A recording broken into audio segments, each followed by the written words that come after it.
Alright, so number 17 wants to know the inverse.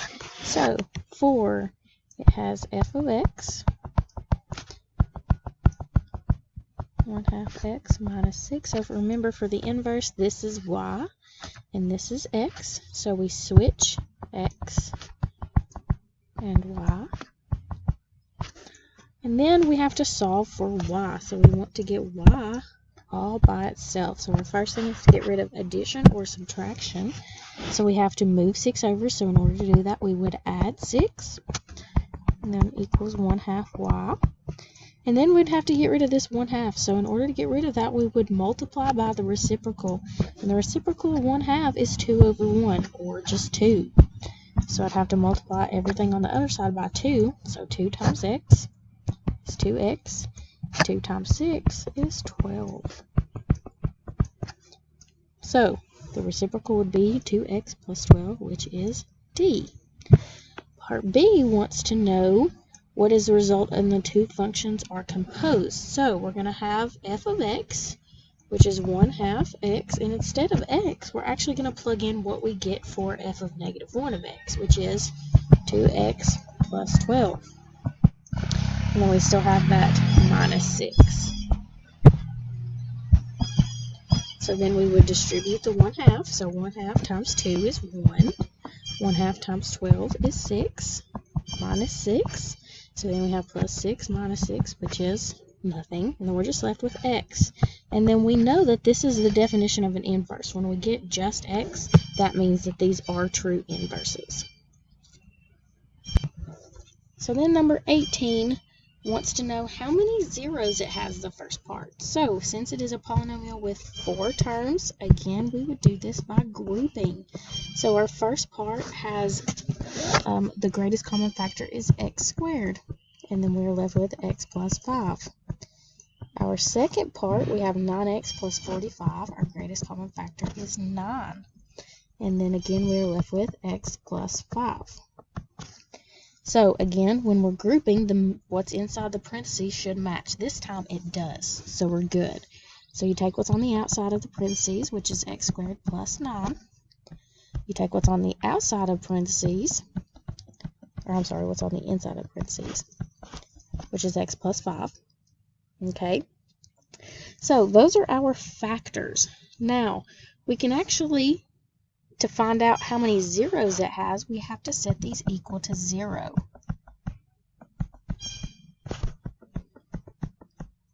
So x plus 5 equals 0 is an easy one. We would subtract 5 and get x equals -5. There's 1 0. Okay? Here, we would subtract 9 and get -9. In order to get rid of that square, remember, we would take the square root. And then the square root of -9, the square root of a negative number, is going to get you an I. So that would be 3i. And remember, anytime you take the square root, you're going to have a positive and a negative number. Okay, so in total, we have positive 3i, we have negative 3i, and we have -5 as our answers. So total, we have 3 zeros. Okay, real zeros, we only have one of those. 5 is our only real zero. Okay, non-real zeros, that means imaginary, we have 3i and -3i. So we have 2 of those.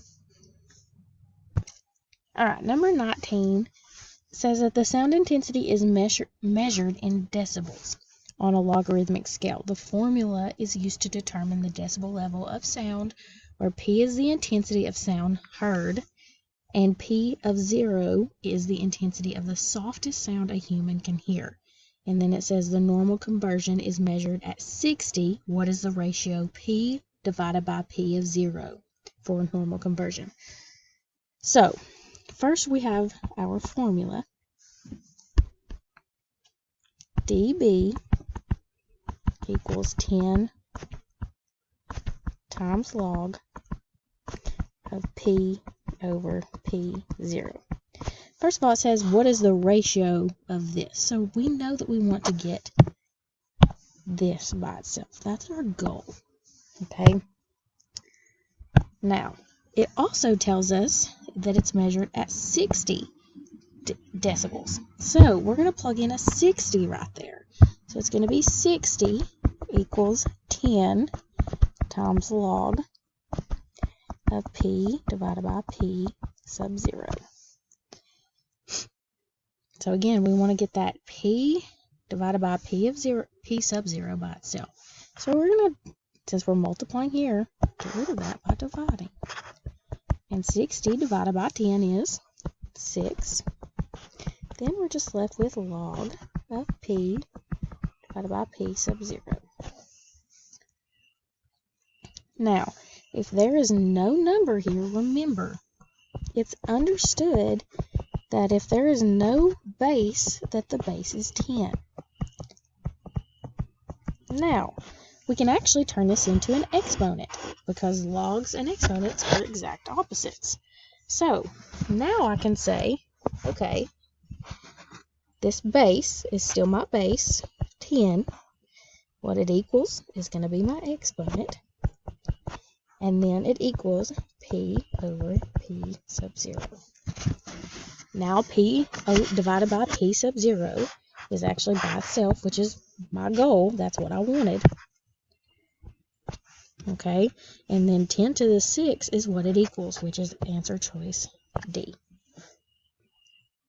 All right, number 20 wants to know what the numerator and what the denominator is. And again, this one is just another simplifying one, okay? So looking at the top, we're going to have to do this piece by piece.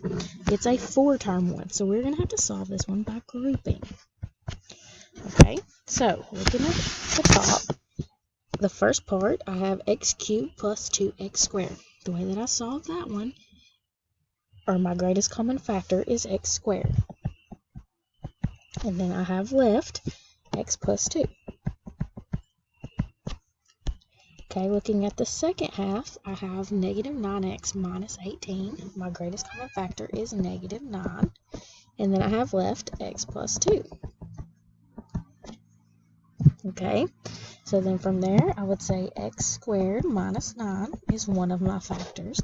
And then my other factor is x plus 2. Now, if you look really closely, x squared minus 9 is actually a difference of squares. So I can break that down into x plus 3 and x minus 3. And then I still have the x plus 2.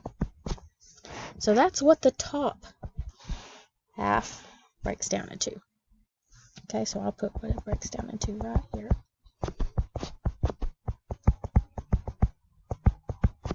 X plus 2.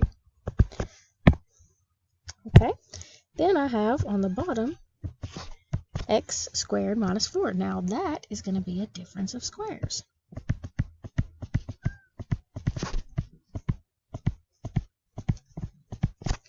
Okay, so that's going to break down into x plus 2 and x minus 2.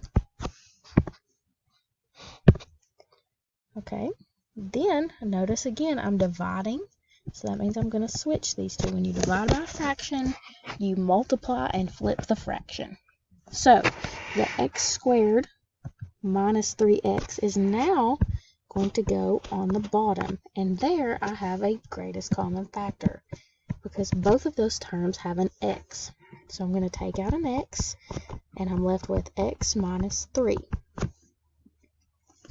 And then last but not least, down here, I don't have anything that I can do to that because I have x minus 2, so it has nothing in common. So x minus 2. Now, I see what all I can cancel. If it has one on the top and one on the bottom, that means I can cancel. So I have an x minus 3 and an x minus 3.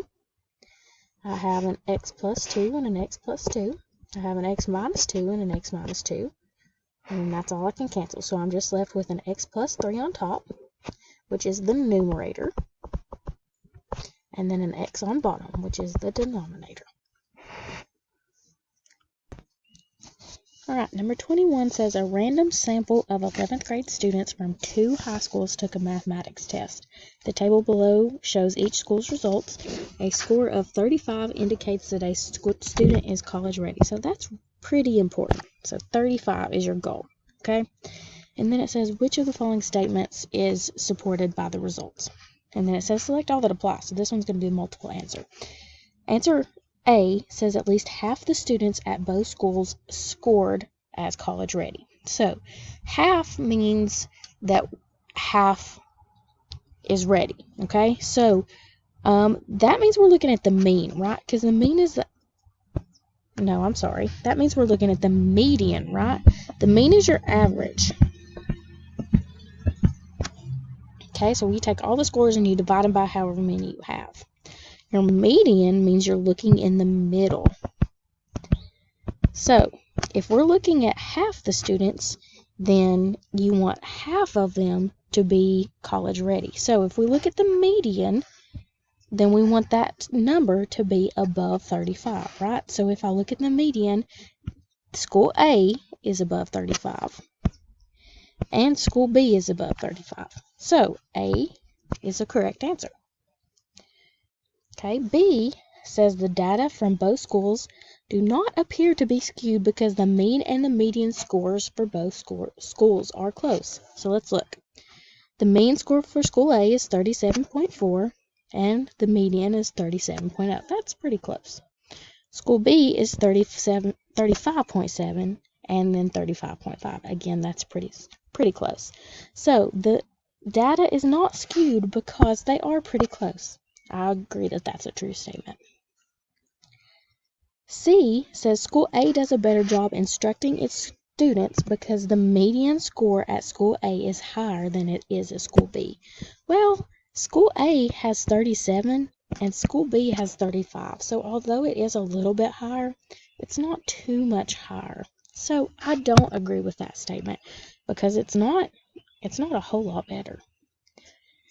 And then D says the difference between the mean scores at the two schools is not sufficient to claim that the students at school A perform better than those at school B. That goes exactly with what I just said. It is a little bit better, but it's not a whole lot better. So I agree with that statement. And then E says since the standard deviation of the scores at school B is less than the standard deviation at school A, school B does a better job at making its students college ready. And I do not agree with that statement because although the standard deviation is less, school B's scores are still lower. So that is not a true statement.